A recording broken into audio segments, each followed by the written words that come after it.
Gabonaises, Gabonais, chers frères et sœurs, Africaines, Africains, amis européens, amis asiatiques, amis américains, vous qui êtes dans les îles des grands océans de l'Afrique des libertés, soyez salués et bienvenus à ce programme qui porte sur un seul sujet, une question lancinante que je me pose, une question qui m'inspire, une question qui me parle. Cette question est, où va le général président gabonais Brice Clotaire Oligui Nguema?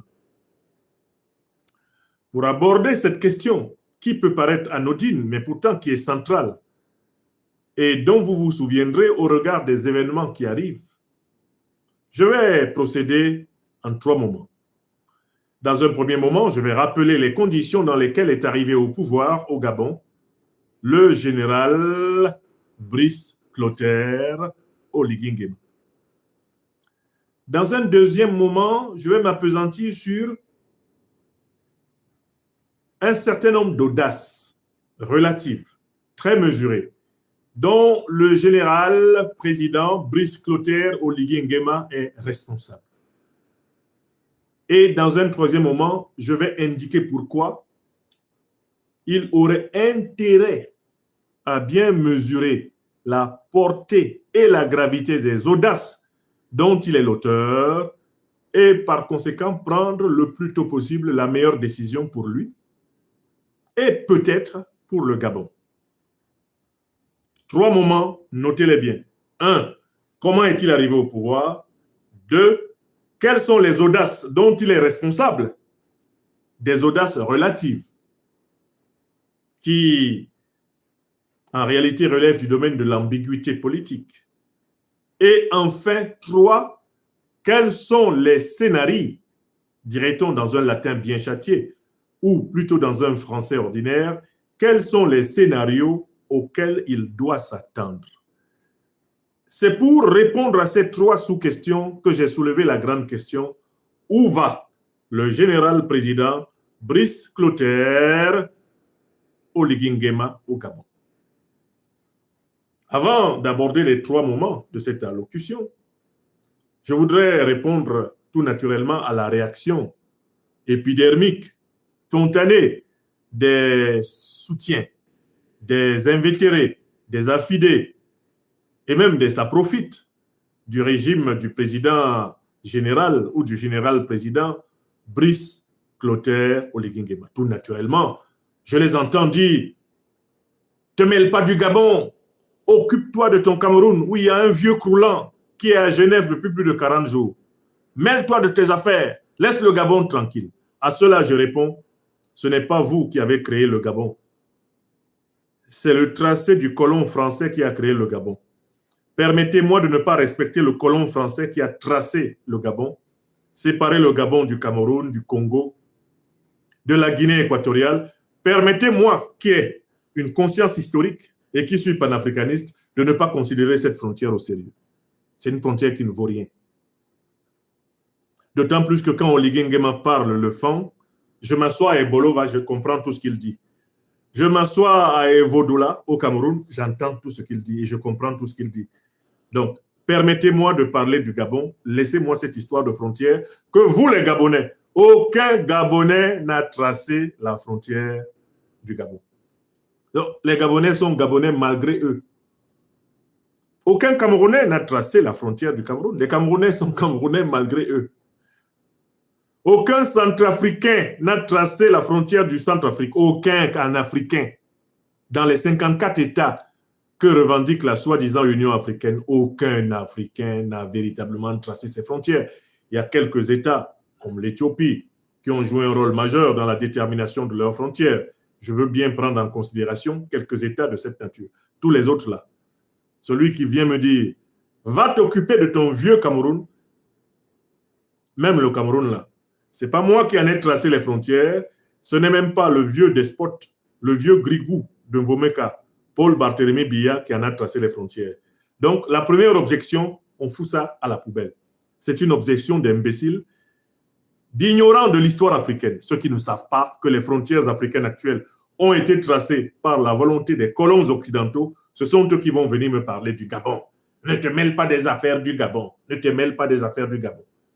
Ce sont les buveurs de mauvais Moufakou, eh bien, dans les Nganda de Libreville, qui vont me faire cette objection. Alors, je demande aux buveurs de Moufakou de s'écarter un peu, de trouver un petit banc de touche, de s'asseoir et de m'écouter. Parce que eux-mêmes qui revendiquent le Gabon, ah, le Gabon, le Gabon, le Gabon. Ceux-là qui revendiquent le Cameroun, le Cameroun, le Cameroun, la Guinée équatoriale, la Guinée équatoriale.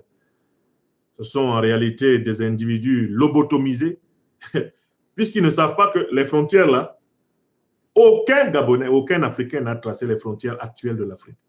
Donc, laissez-moi parler.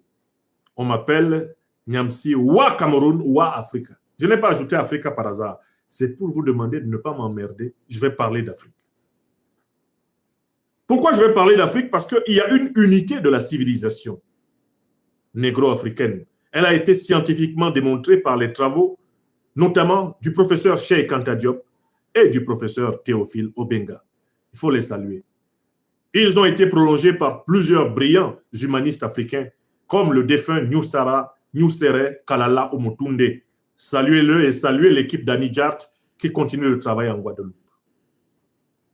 Donc, les petits nationalistes micro-frontaliers, les petits rabougris, les petits micro-patriotes, les patriotes lilliputiens, quittez ici. Ce n'est pas pour vous. Quittez ma page tranquillement, vous qui revendiquez le nationalisme hérité des frontières de la colonisation. Vous avez entendu? Si je viens après, d'ailleurs, j'ai donné instruction au webmaster de mes pages. Si je trouve un d'entre vous, il est bloqué. Et si vous êtes là, vous ne voulez pas être bloqué, ne faites pas mouac. Si vous faites mouac, vous quittez. C'est l'université de l'Afrique des libertés. L'université libre de l'Afrique des libertés. C'est là qu'on est. Il faut savoir où vous êtes. Hein.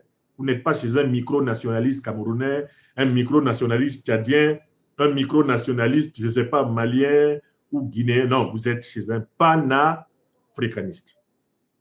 Entrez. Maintenant, il y a une deuxième objection. C'est l'objection de ceux qui disent « Ah oui, de toutes les façons, tu n'as jamais aimé Oligui Nguema, tu es contre lui, hein, tu l'as critiqué, tu l'as rincé, hein, vraiment tu es jaloux du monsieur. » Je vais répondre à cette objection aussi. Je ne suis pas jaloux du général président Brice Clotaire Oligui Nguema. Moi, je n'aimerais jamais être président de quelque pays africain que ce soit. Je n'aimerais être président de rien du tout si c'est être président à la manière de mon frère, le général Oligui Nguema. Parce que si je parle ce soir, c'est parce qu'il est en danger. C'est parce qu'il est président d'une manière qui n'est pas bonne pour lui, qui n'est pas bonne pour le Gabon, qui n'est pas bonne pour l'Afrique. C'est pour ça que je parle. Moi-même, je n'aimerais pas être président comme lui. Je n'envie pas son poste. Je n'ai pas envie d'être un Oligui Nguema. Wallahi billahi ta'ala. Et je ne veux pas. Les néocolonialistes français m'ont proposé de m'aider à prendre le pouvoir quelque part en Afrique. Vous avez tous l'interview dans laquelle ils m'ont posé la question. C'était des agents de la DGSE française, des agents du ministère français des Affaires étrangères, de RFI de France 24, qui sont venus me poser cette question chez moi en Normandie. Est-ce que vous accepteriez que la France vous aide à prendre le pouvoir quelque part en Afrique? Ils sont habitués à faire prendre le pouvoir à des gens en Afrique, même dans les pays où ils ne sont pas nés. Suivez-moi du regard. Uniquement pour pouvoir tenir ces pays en esclavage. Moi, je ne suis pas dedans. Je ne suis pas de ceux qui veulent être président à tout prix. Ma vie, là, même si elle s'arrêtait maintenant, pour moi, c'est une bonne vie. Waworonga, énorme longueur. Nyambu mame, alama we Johnny, Osengi Boam, Ojoa, Wadjolongoa, Nyamsi wa Cameroun wa Africa, fait partie des Africains qui ne veulent pas être président à tout prix et qui ne font rien avec président à tout prix. Ils ne font rien avec ça. Les plus grands hommes de l'histoire n'ont même pas été présidents. On peut être un grand homme, une grande femme de l'histoire humaine sans être président. C'est vrai ou c'est faux? C'est vrai ou c'est faux? Ici, c'est le festival des vérités crues. C'est la distribution des pains spirituels de la liberté des Africains. Donc, la deuxième objection aussi, on va l'écarter. Je ne suis pas jaloux de lui. Je ne veux pas être président du Gabon. Hein, au nom de Dieu, je lappe le sol. Comme on fait chez moi au Cameroun. Non, je ne veux pas. Je ne veux pas être président d'un pays africain si c'est pour être président. comme mon frère, le général Oligui Nguema. Je ne veux pas. Ce n'est pas faute qu'on ne m'ait proposé. J'ai 54 ans, on m'a déjà proposé. On m'a même déjà proposé des chemins d'ascension dans la hiérarchie de la France-Afrique. J'ai dit, j'ai dit, Tere. J'ai dit en Bambara, Aïe. J'ai dit en langue bamileke de mon pays, Gang. J'ai dit, To, ambassade. J'ai dit, non. Laissez-moi là où je suis manger mon petit riz à la sauce tomate ou à la sauce graine avec une cuisse de poulet et un verre de vin. C'est bon. Président à tout prix. Ça, c'est pour des Africains qui ont abandonné l'Afrique. Donc, la deuxième objection aussi, poser ça à côté, je ne suis pas jaloux de mon frère Oligui Nguema. Je serais jaloux de quoi? Je ne veux pas, je n'ai jamais voulu faire une carrière militaire. Donc, je ne vais pas être jaloux de lui parce qu'il est général de brigade devenu président.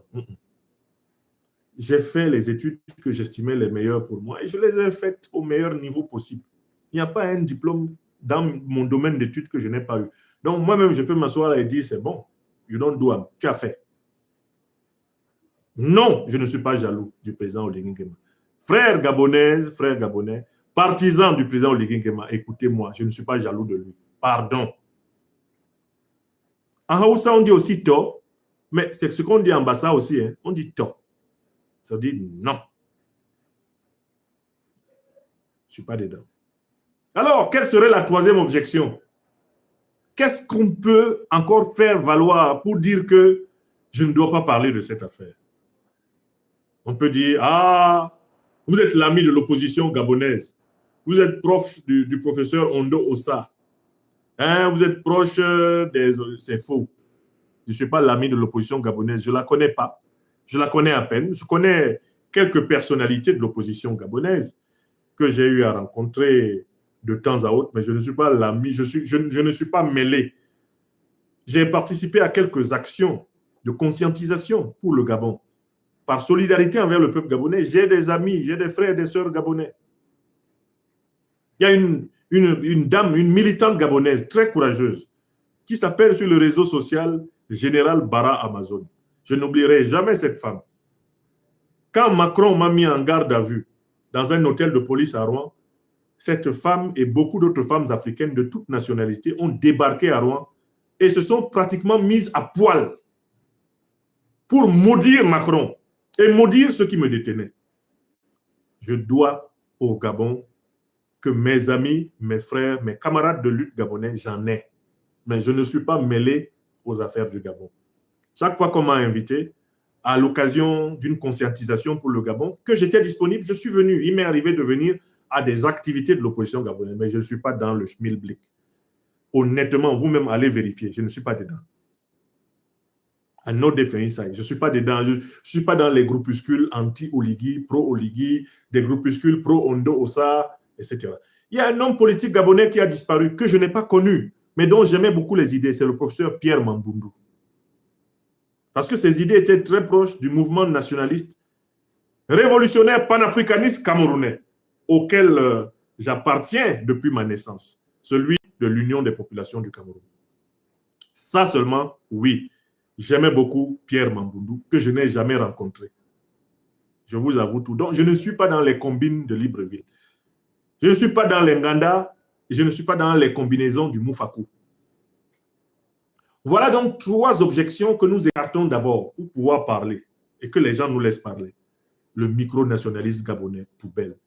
Pareil pour le micronationalisme camerounais. Hein. Tout micronationalisme africain, vous venez avec ça à la poubelle. Je ne fais rien avec ça. L'Afrique. Nous sommes à l'heure de l'Afrique. Et vous êtes sur les pages d'un panafricaniste. Quelqu'un qui a compris que c'est unique que nous sommes forts, divisés, faibles, faciles à vendre. Vous avez compris? Alors, soyons sérieux. Bonsoir à toi, Aya Sidibé, fidèle parmi les fidèles. Bienvenue aux travaux du soir de votre serviteur. Pourquoi veux-je parler ce soir, et notamment au président Brice Clotaire Oligui Nguema? Vous notez que je l'appelle président. Pourquoi je l'appelle président?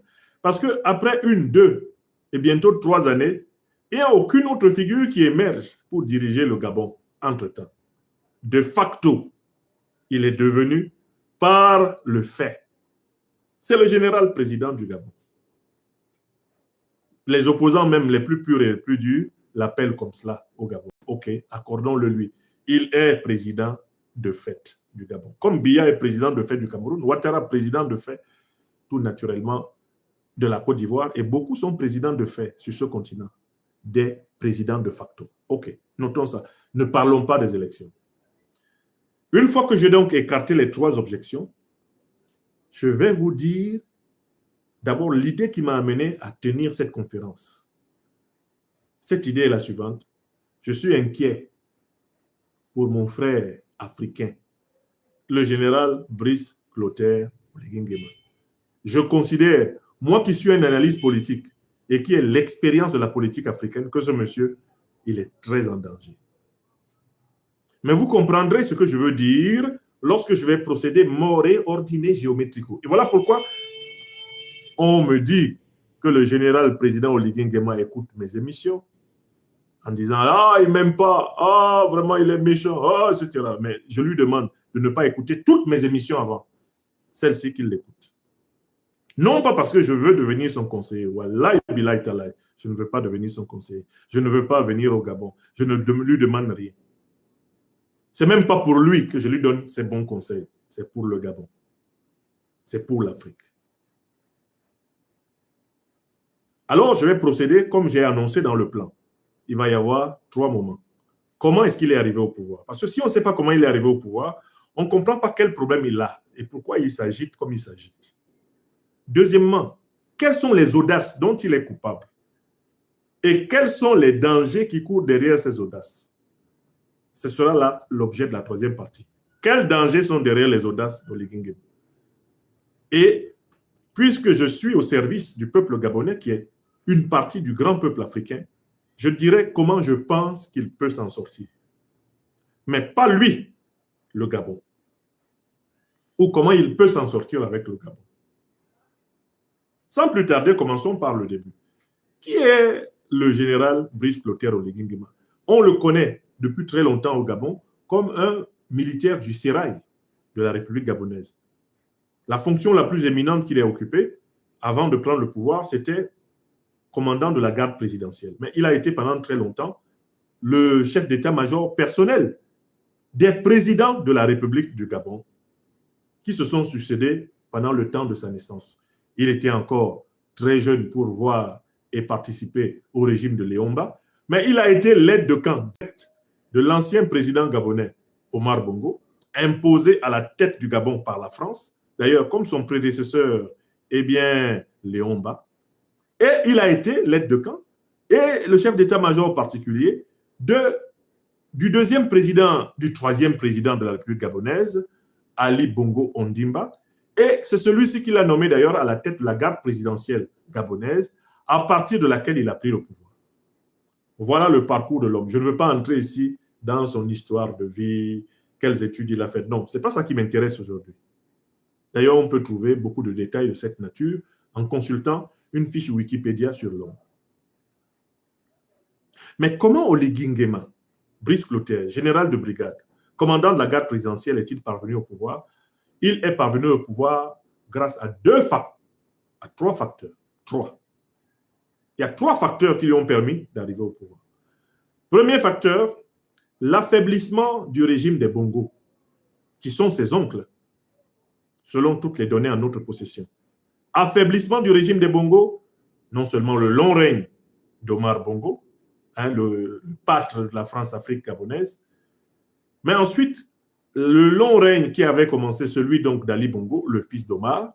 Je n'entre pas dans le débat sur il est le fils, il n'est pas le fils. Pour moi, objectivement et incontestablement, Ali Bongo est le fils d'Omar Bongo et de sa femme, Patience Dabani, Madame Bongo.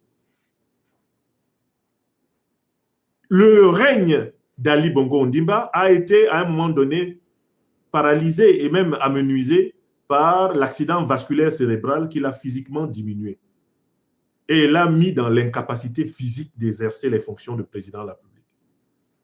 Donc, le long règne des Bongo a épuisé non seulement les Gabonais, Mais il a même épuisé l'ancien président gabonais. Parce que Ali Bongo est né dans le pouvoir. Il a grandi dans le pouvoir. Il a évolué dans le pouvoir. Et il a été fatigué par le pouvoir. Et c'est le pouvoir qui l'a rendu malade.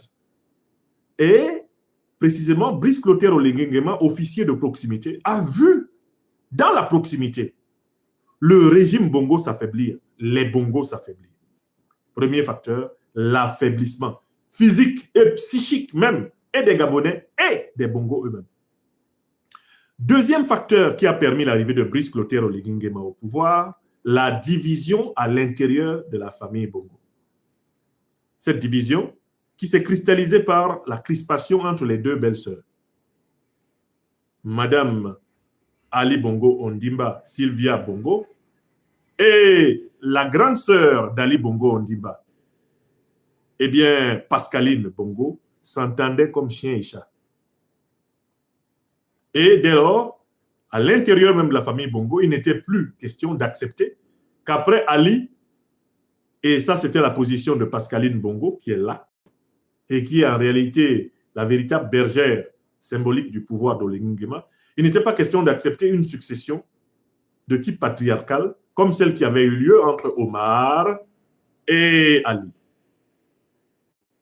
Pascaline ne voulait pas qu'Ali Bongo permette au fils de Sylvia Bongo, à savoir Noureddine, de succéder à son père selon la tradition france-africaine.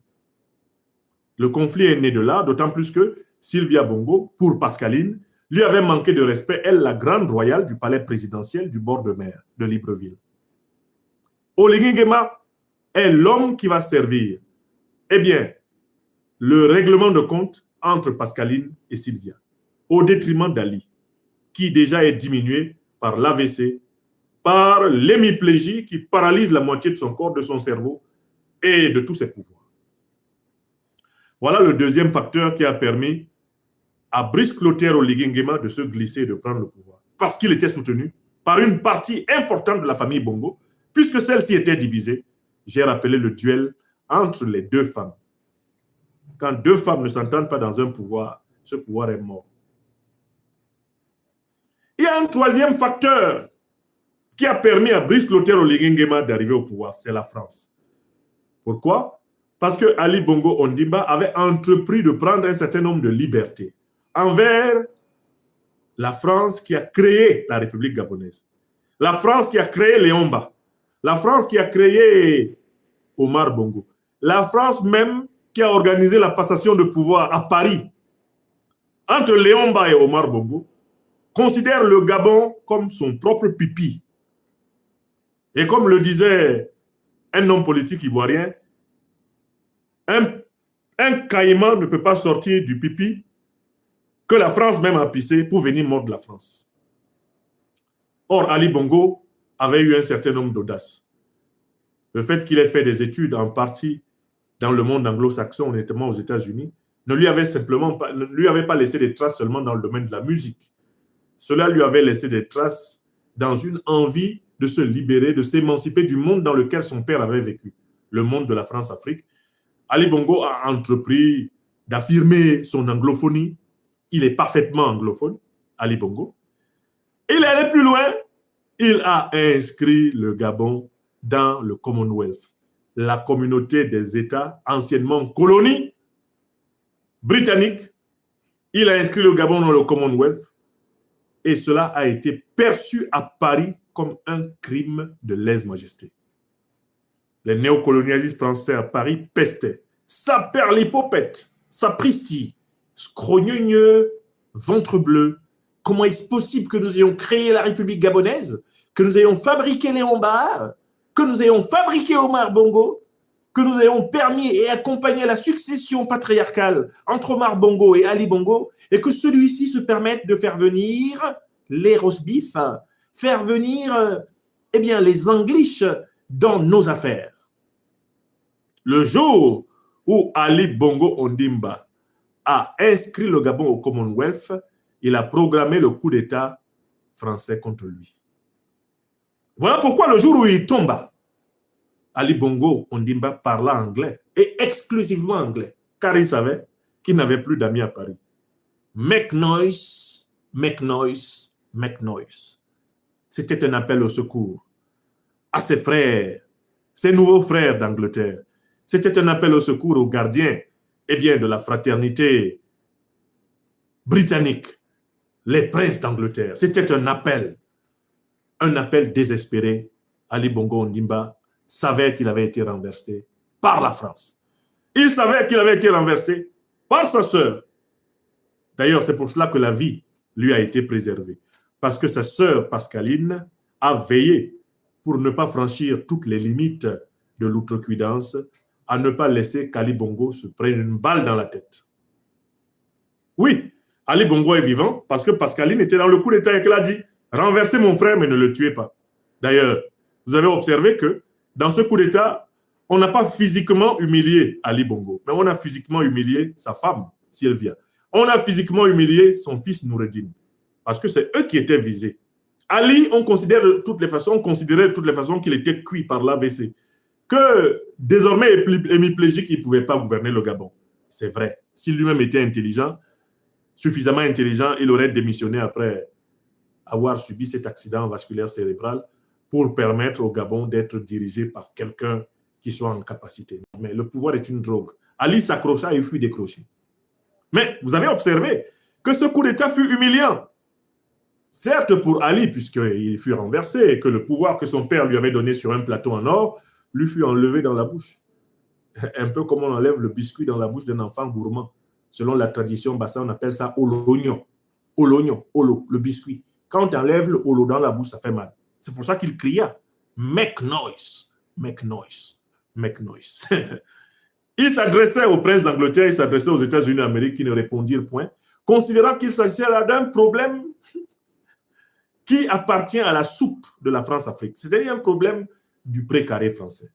Ils abandonnèrent Ali Bongo. Voilà pourquoi le seul pays où Ali Bongo n'ira sûrement pas s'installer, c'est la France.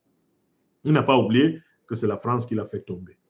Mes chers amis, n'avons-nous pas pleinement abordé le premier point de cette conférence? Une fois que les micro-nationalistes, là, ne parlent pas de mon Gabon, ne touchent pas à mon président, les moufakouistes, une fois que nous les avons écartés, on n'a pas démontré d'où vient Oligui Nguema. Il a 3 sources. 3 sources. L'affaiblissement du régime des Bongo, la division de la famille Bongo, ce n'est pas la même chose que l'affaiblissement, et la France. C'est à ça qu'il doit le pouvoir. Nous pouvons donc maintenant normalement aborder la deuxième partie de cette conférence. Parce que ce qui se passe au Gabon, là, nous tous on est là, on voit.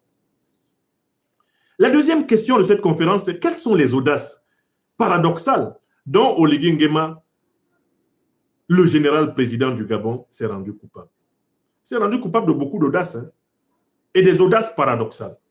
Alors, je voudrais d'abord définir le concept d'audace paradoxale. L'audace paradoxale.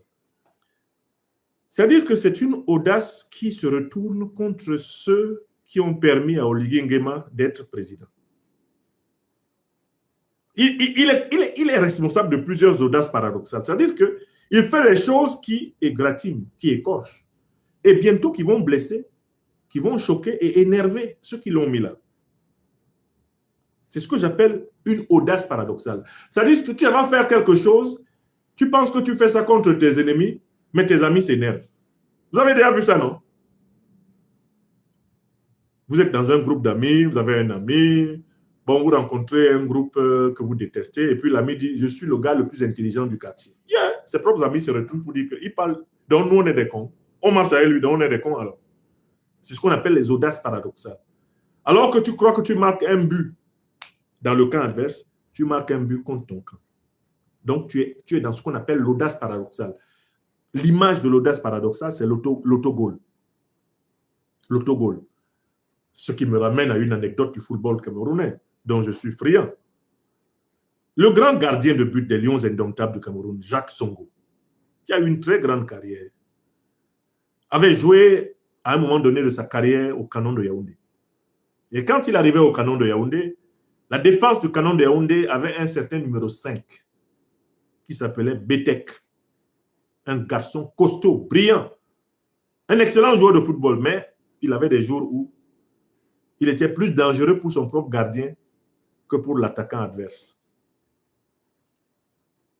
On posa donc à Jacques Songo la question suivante. Dans votre expérience de gardien de but, qu'est-ce qui vous fait le plus peur?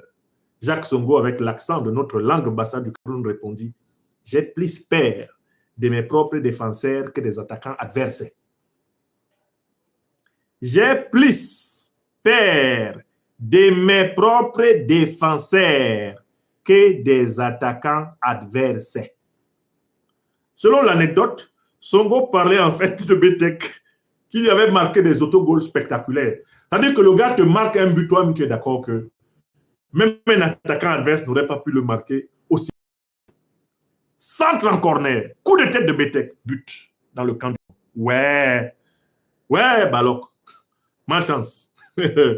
Mais le grand Betek, quand il était dans sa forme, les grands matchs, non, il nettoie la défense, il contre l'adversaire. Songo même n'a rien à faire.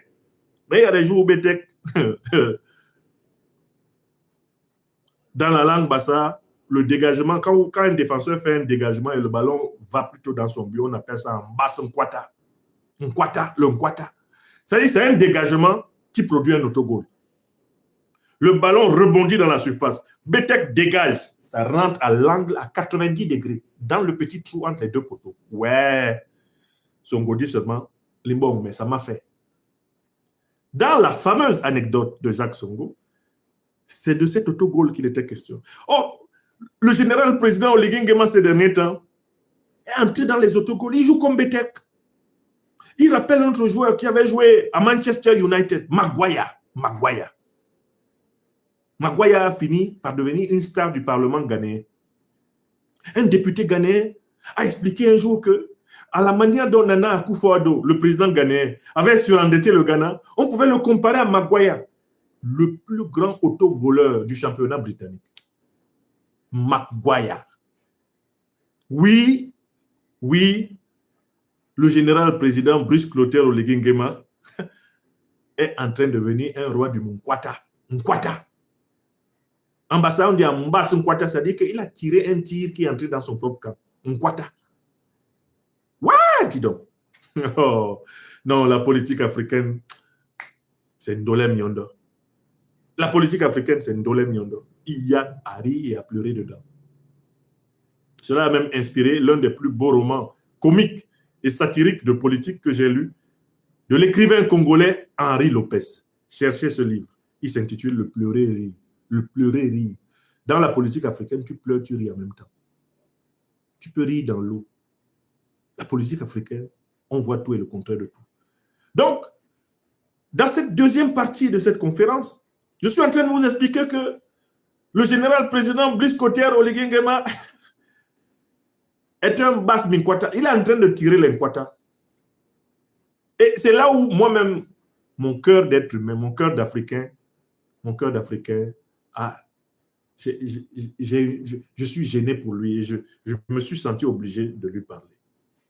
Je sais que ses partisans, qui n'aiment pas du tout mes conférences, vont lui faire le rapport, un peu comme ceux de Macron. Je crois que la cellule africaine de l'Élysée est en train de rigoler actuellement. Hein? Vous savez, j'ai le privilège d'être écouté par la cellule africaine de l'Élysée. Toutes mes conférences ils se branchent tout de suite. Je les empêche de dormir. Même quand la conférence va jusqu'à 2 h du matin, la cellule africaine de l'Élysée m'écoute. Ouais, non. Donc, maintenant, on va étudier les Minkwata pour utiliser une expression de la langue bassa, Minkwata, c'est-à-dire les loupés, les tirs contre son camp de Brice Clotaire Oligui Nguema. Bon, premier tir contre son camp, il dit que lui va combattre la corruption. Président, cette affaire de corruption-là, il est difficile de l'imaginer sans les mallettes des bongos. Et on ne peut pas imaginer les bongos en train de partager des mallettes sans que leur aide de camp que vous fûtes. Celui du père Omar et celui du fils Ali. Vous ne pouvez pas dire que vous n'avez pas transporté les mallettes des bongos, dont vous êtes d'ailleurs un neveu. Voilà le premier Nkwata de Brice Clotaire Oligui Nguema. Son affaire de « je combats la corruption ». Mon frère, pour combattre la corruption, il faut n'en avoir pas été. Vous étiez aide de camp du père et du fils. qui sont des réputés distributeurs de mallettes. Et un aide de camp, ça obéit. Vous avez transporté les mallettes, non? Comment on appelle ça en droit? Le transporteur de mallettes n'est-il pas en tort? On l'appelle un receleur. Bon, comment un receleur peut faire la morale en matière de corruption à son peuple? Au Togo. Les Gabonais sont assis comme ça, ils disent seulement, fais pour toi. On attend. Un jour, on va raconter toutes les mallettes de Bongo que toi, tu as transportées. Oui! Mais si on ne dit pas la vérité à notre frère, le général président, qui va lui dire?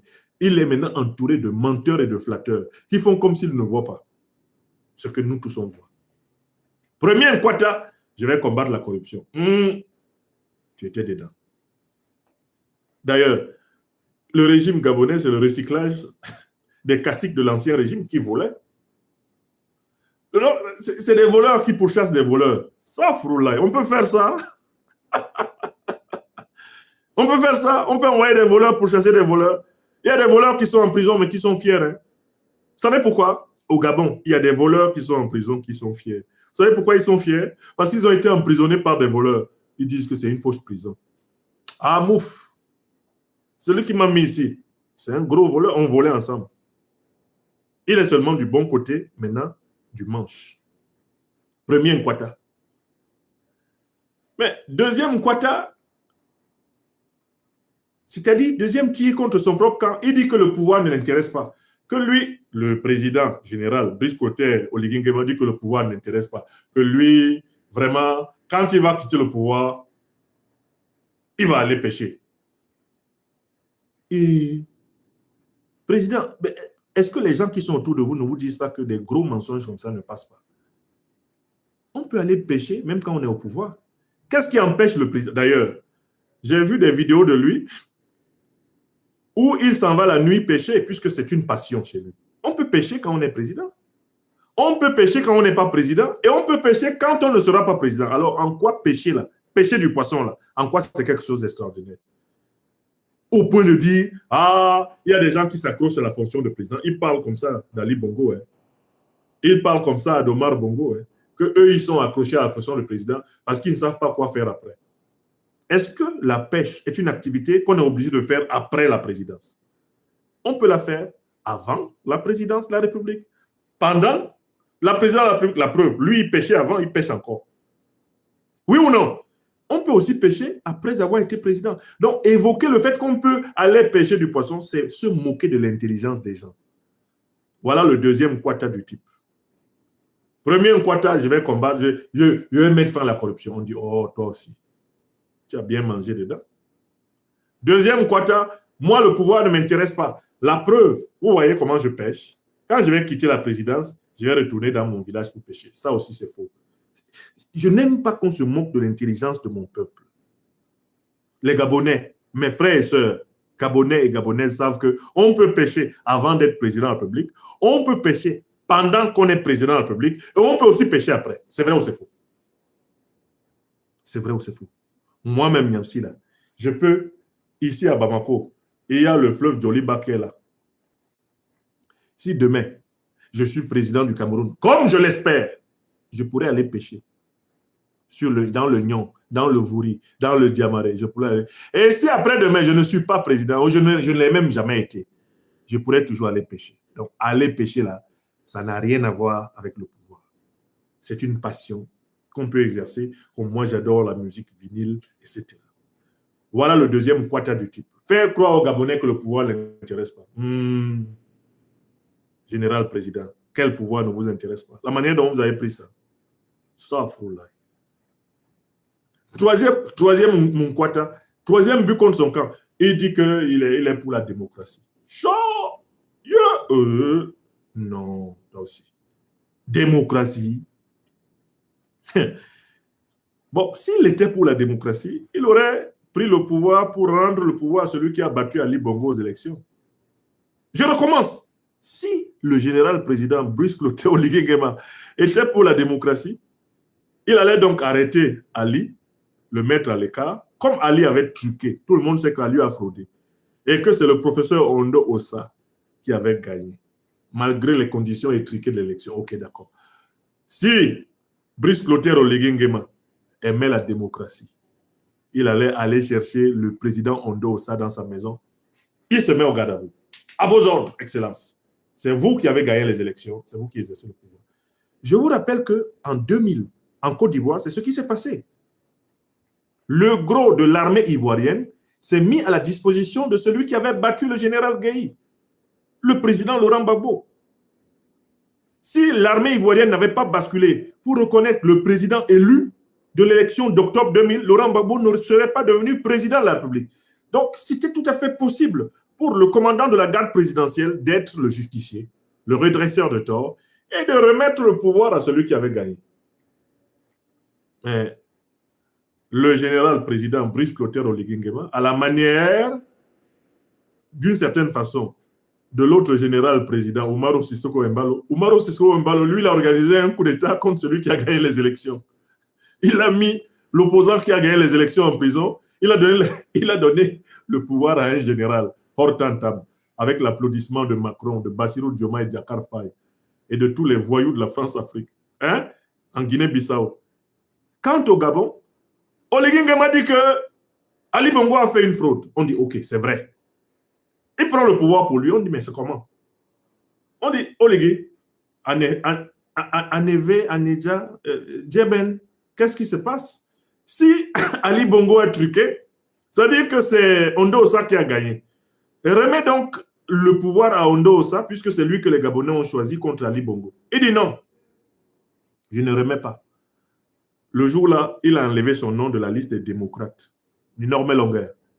Wawormben, Waworonga, Amouanminga, Amouanian, Waworonga. Oligui a jamais, vous ne pouvez pas l'appeler démocrate. S'il était démocrate, il donnait le pouvoir à son aîné, le professeur Ondo Ossa. Voilà le troisième Munkwata d'Oligui. Munkwata tire contre son camp. Il dit qu'il est démocrate, ça amuse tout le monde. Nous, on s'assoit dans les Ngada au Gabon, Oligui démocrate. Donnez-moi une autre dose, dis donc. Oligui démocrate. Démocrate. Vous aussi. Troisième Munkwata. On va passer à un quatrième Munkwata. Oligui Nguema n'aime pas la manière dont les néocolonialistes français ont du mépris pour ses collègues militaires qui sont les leaders de l'Alliance des États du Sahel. Et il l'a dit. À un journaliste français qui, en réalité, est un agent de renseignement et qui le questionnait, un journaliste officiel français. Oligui Nguema a dit de laisser les dirigeants de l'AES tranquilles. Ça, c'est le quatrième Munkwata. Ça, c'est un quatrième Munkwata. Laisser les dirigeants de l'AES tranquilles. Alors que lui, Oligui Nguema, a été soutenu par la France précisément parce qu'il est l'anti-modèle de l'AES. Quand il a répondu comme ça aux journalistes, c'est allé jusqu'à Paris. Alassane Dramane Ouattara avait dit à Alpha Condé, Alpha, il faut faire attention. Ce que tu dis là, on t'écoute jusqu'à Paris. Alpha a dit, oh, moi, je m'en fous. Moi, quand je parle librement. Je n'obéis à personne, je suis un homme libre. Ouattara lui dit, Alpha, hein Dominique? Oui, chou, Alpha, fais attention. Il t'écoute jusqu'à Paris quand tu parles comme ça. Alpha Condé dit, non, on doit couper le cordon ombilical. Moi, je suis pour la coupure du cordon ombilical avec la puissance coloniale. Hey, Alpha, attention. Hein? Donc, quatrième Munkwata tire contre son camp. Oligui Nguema dit d'arrêter d'emmerder l'AES. Il ne sait pas que quand il dit ça, il emmerde Macron.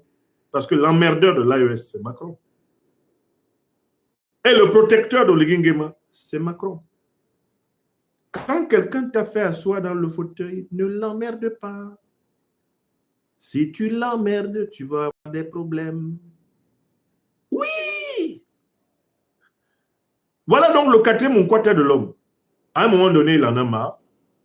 Il se dit, mais quand même, l'opinion africaine est complètement panafricaniste. Il faut quand même que je fasse un petit signe à mes frères, les panafricanistes qui sont en lutte. Je vais envoyer paître le journaliste de France 24 de RFI. Arrêtez de les emmerder, laissez-les tranquilles. Hein? Je dis, hein, vous n'avez pas vu l'émission? Ils se sont précipités, ils ont pris leur calepin, ils ont noté ça. Ils ont dit, ils commencent à parler comme Idriss Déby Itno, ils commencent à parler comme Ali Bongo. C'est noté. Ça, c'est le quatrième Munkwata qui est très inquiétant. Maintenant, on passe au cinquième Munkwata. Le général président Brice Clotaire Oligui Nguema dit qu'il va passer le FMI et la Banque mondiale à l'audit. Il va auditer ce que le FMI et la Banque mondiale ont fait dans son pays avant de valider les futurs programmes.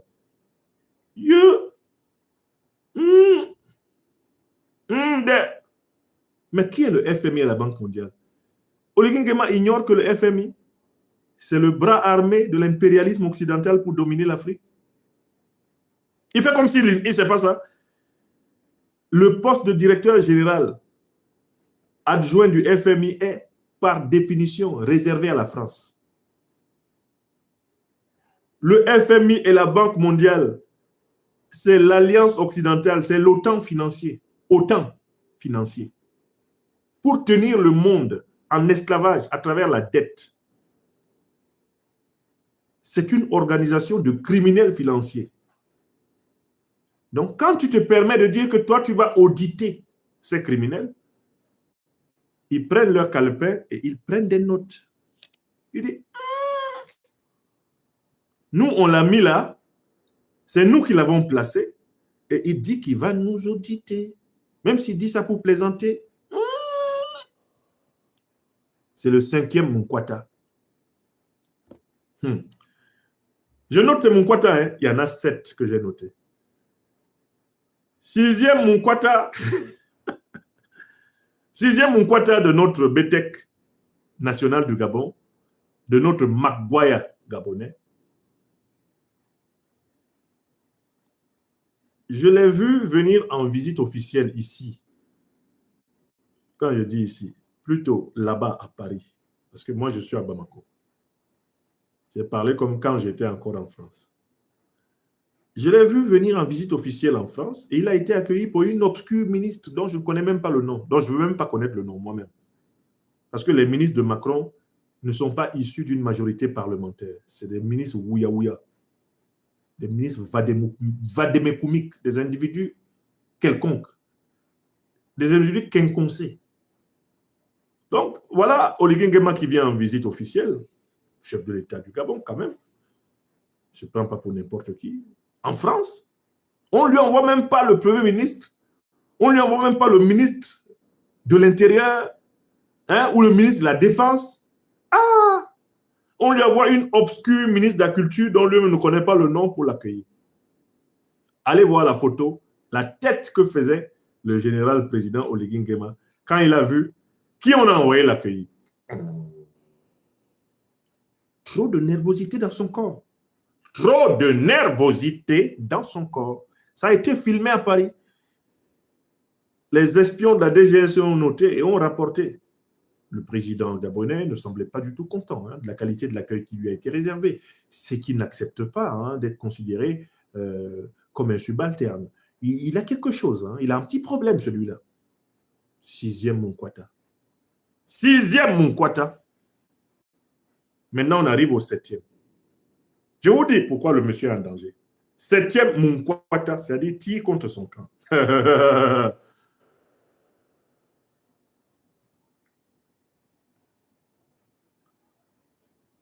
Brice Clotaire Oligui Nguema a engagé une campagne de communication ayant pour but de donner l'impression et l'illusion qu'il est dans la proximité du peuple. Bref, il est entré maintenant dans ce qu'on appelle le populisme. J'aime beaucoup, et ça m'a beaucoup amusé, les séquences de communication qu'il fait avec... C'est son complice, hein, ils s'entendent. Il y a un monsieur qui l'accompagne la nuit pour pêcher. Il était là par hasard, au moment où Oligui s'en va pêcher. Il l'accompagne et qui lui parle un peu d'une manière ordinaire, d'une manière comme une conversation de quartier, et auquel le général président répond aussi comme on répond au quartier. Bref. Honnêtement, Brice Clotaire Oligui Nguema, il a quelque chose du Gabonais ordinaire, ça c'est vrai. Il n'a pas besoin de forcer pour être un Gabonais ordinaire. D'abord, quelqu'un qui danse aussi bien, c'est un gars du quartier à la base. OK. Ça, je le lui concède. Je pense qu'il n'a pas besoin de faire un effort pour être un gars du quartier. C'est vraiment un gars du quartier. Mais il a décidé de transporter la communication du quartier au palais présidentiel. Et ça, c'est un but contre son camp. La fonction présidentielle ne supporte pas des banalisations excessives. La fonction présidentielle ne supporte pas des ringardisations, des ridiculisations. Elle ne supporte pas ce que nous appelons chez nous au Cameroun le maniant-fan, c'est-à-dire que les petites blagues quotidiennes inutiles. Nous, on est dans l'opposition, on n'est pas au pouvoir. On peut se permettre même les écarts que lui, il prend. Donc, il a entrepris de fabriquer un personnage qui n'existe pas réellement. C'est le Brice Clotaire Oligui Nguema accessible, populaire, qui a des conversations ordinaires et normales. Tout cela va amener les Gabonais à un moment donné à le traiter comme un gars du quartier. À un moment donné, les Gabonais vont monter sur sa tête. Un proverbe de chez nous dit que quand les enfants qui sont habitués à aller puiser l'eau à la fontaine, chaque fois que tu passes, tu rigoles avec eux, la prochaine fois que leur papa les envoie ou leur maman les envoie chercher l'eau, ils viennent te chercher. Je vois dans cette ouverture, lui, pour le moment, c'est conçu comme une ouverture. C'est une forme de communication populaire. Je vois dans cette ouverture communicationnelle un piège qui lui est tendu. C'est le piège de la banalisation de la fonction présidentielle. Et il est en train de banaliser la fonction présidentielle. Que le général président aime la danse, c'est bien. C'est quand même sa passion, on a compris. Il aime la danse, il aime la musique. OK, il y a des limites. Qu'il aime les conversations quartiésardes, c'est bien, il y a des limites. Mais lui, il est en train de franchir toutes les limites. À force de donner sa main au quartier, son coude au quartier, son épaule au quartier, le quartier va lui prendre la tête. C'est comme ça que Macron a fait. Il a fini dans une gifle. En public. Il voulait montrer qu'il était tellement proche des Français. On lui a mis une. Les Gabonais n'oseront pas parce que la garde d'Oligui Nguema leur ferait la peau tout de suite. Mais sa manière de communiquer est de nature à le banaliser. Voilà son 7e Munkwata qu'il est en train de tirer. En pensant par là compenser le déficit de légitimité dû aux conditions de son arrivée au pouvoir grâce à l'affaiblissement des Bongo, à la maladie et la faiblesse d'Ali Bongo, on dit la division de la famille Bongo, et grâce à la France, il essaie de compenser par ce populisme, mais ce jeu a des limites. Et voilà la deuxième partie de cette conférence que je vous ai promise. Je viens de vous expliquer les 7 comportements par lesquels Brice Clotaire Oligui Nguema est en train de tirer contre son propre camp. C'est-à-dire ceux qui l'ont amené au pouvoir, c'est à cause de ça même qu'ils vont le faire descendre. Maintenant, j'arrive à la 3e et dernière partie de cette intervention. Ça fait presque 1 heure que je parlais. J'essaie de me donner le cadre d'1 heure. Mais qu'est-ce qui va se passer?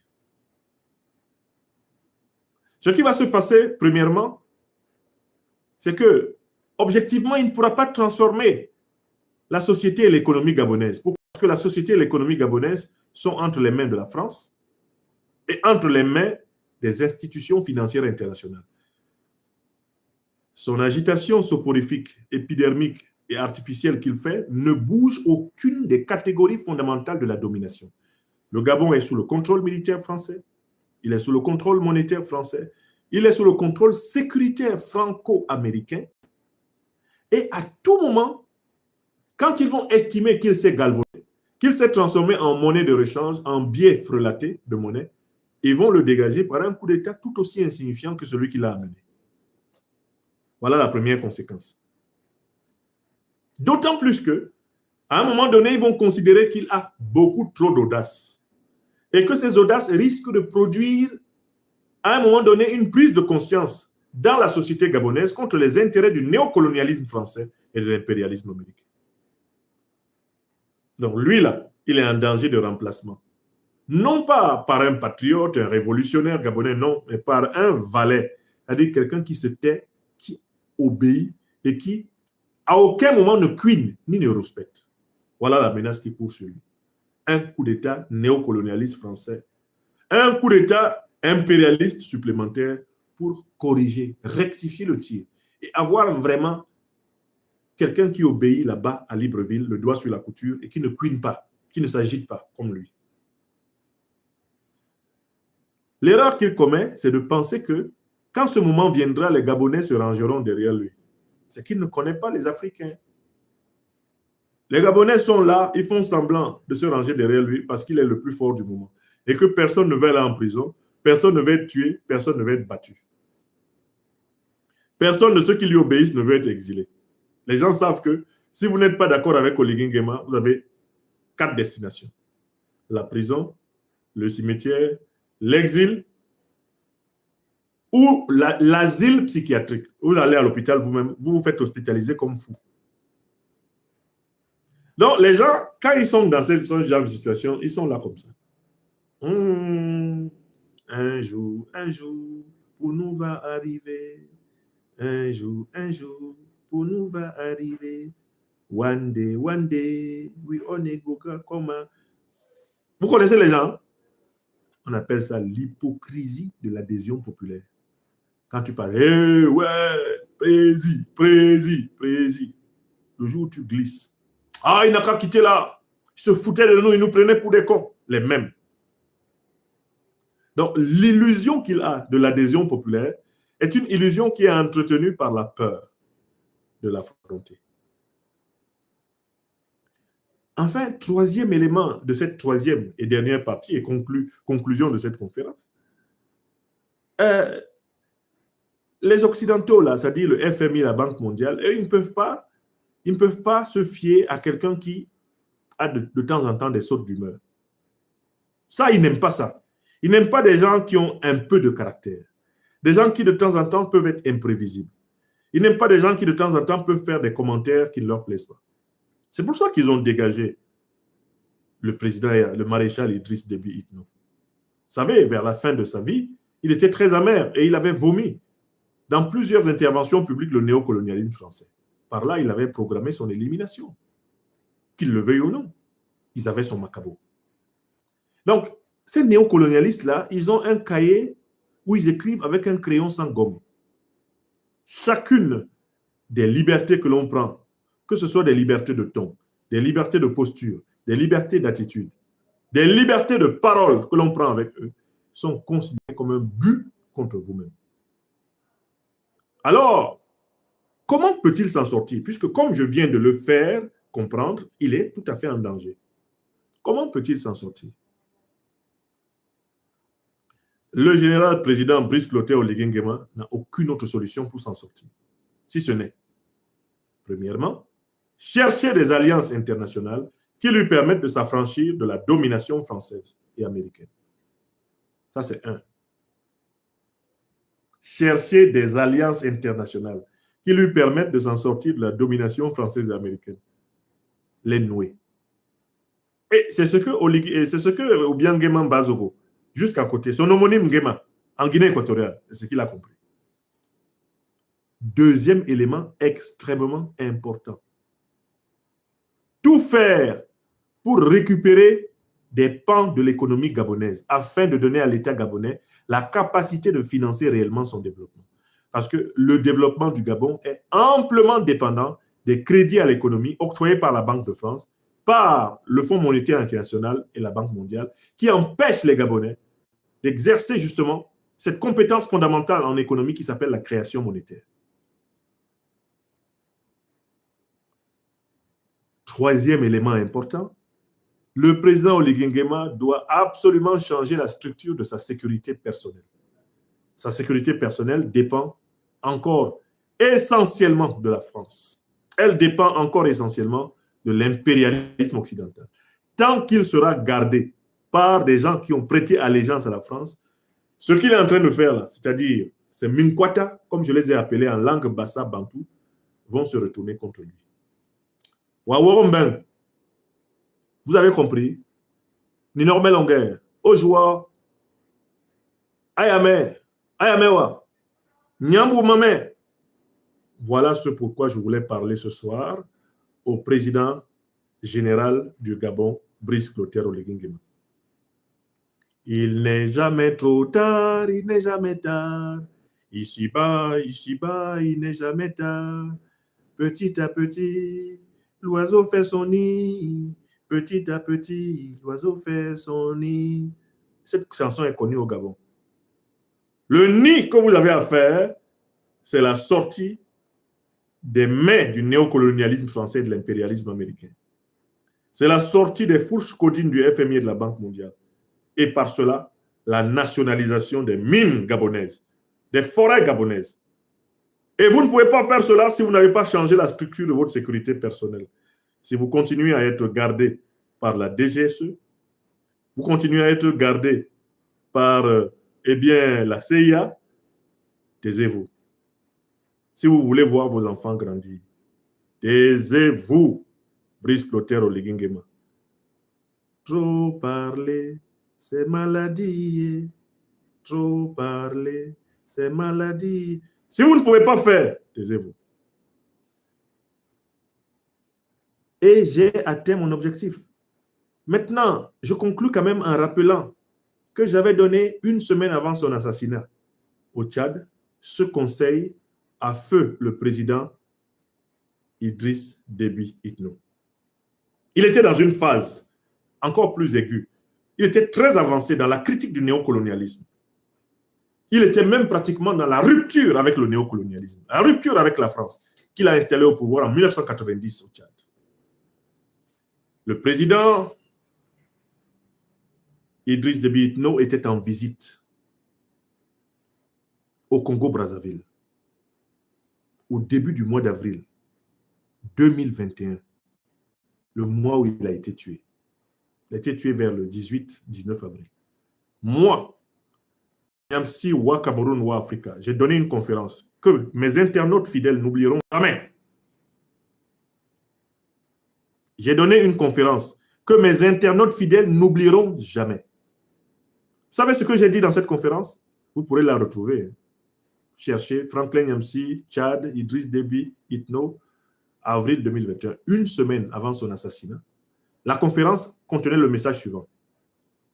Monsieur le Président, maréchal Idriss Déby Itno, en tant qu'analyste politique, géopolitique africain, alors que je suis un critique de votre régime, un critique des dictatures africaines, je me sens l'obligation de vous demander de ne pas rentrer au Tchad après votre visite en République du Congo-Brazzaville.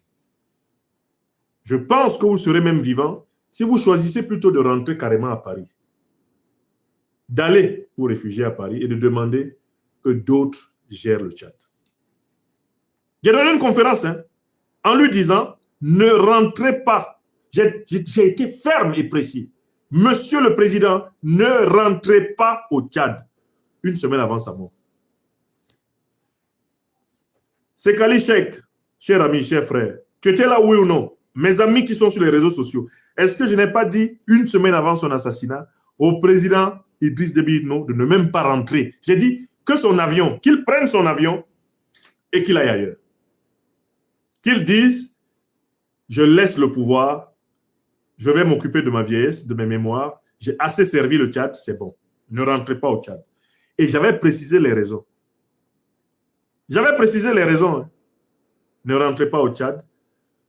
Parce qu'on va vous y assassiner. Et cet assassinat sera fait avec la complicité de certains des vôtres. Ne rentrez pas au Tchad parce que le néocolonialisme français en a marre de vous. Il estime qu'il a tout fait pour vous et que maintenant vous crachez dans la soupe. Ne rentrez pas au Tchad. La conférence est là. Hein. Alors, le président général Brice Clotaire Oligui Nguema n'est pas encore au niveau où le président Déby père était parvenu. Un seuil critique de rupture avec la France-Afrique. Mais je le vois avec tous les Munkwata qu'il est en train de tirer là, en train de jouer comme Bétek, les jours mauvais, en marquant des buts à son Gojak, qui s'écrit « J'ai plus peur de mes propres défenseurs que des attaquants adverses ». Je le vois en train de faire Maguaya avec la France-Afrique qu'il a fabriquée. Et je lui dis, épargnez-nous une autre tragédie. Si vous voulez servir le peuple gabonais, procédez aux 3 opérations chirurgicales que je vous suggère. C'est gratuit. Parce que quand je vois quand même que vous êtes un bon gars du quartier, j'ai un pincement au cœur quand je vous vois en train de dériver comme vous dérivez. Et lui, il est convaincu qu'il est très malin. Il croit qu'il est le plus malin des présidents gabonais. Il y a eu des présidents plus malins. Omar Bongo était plus malin.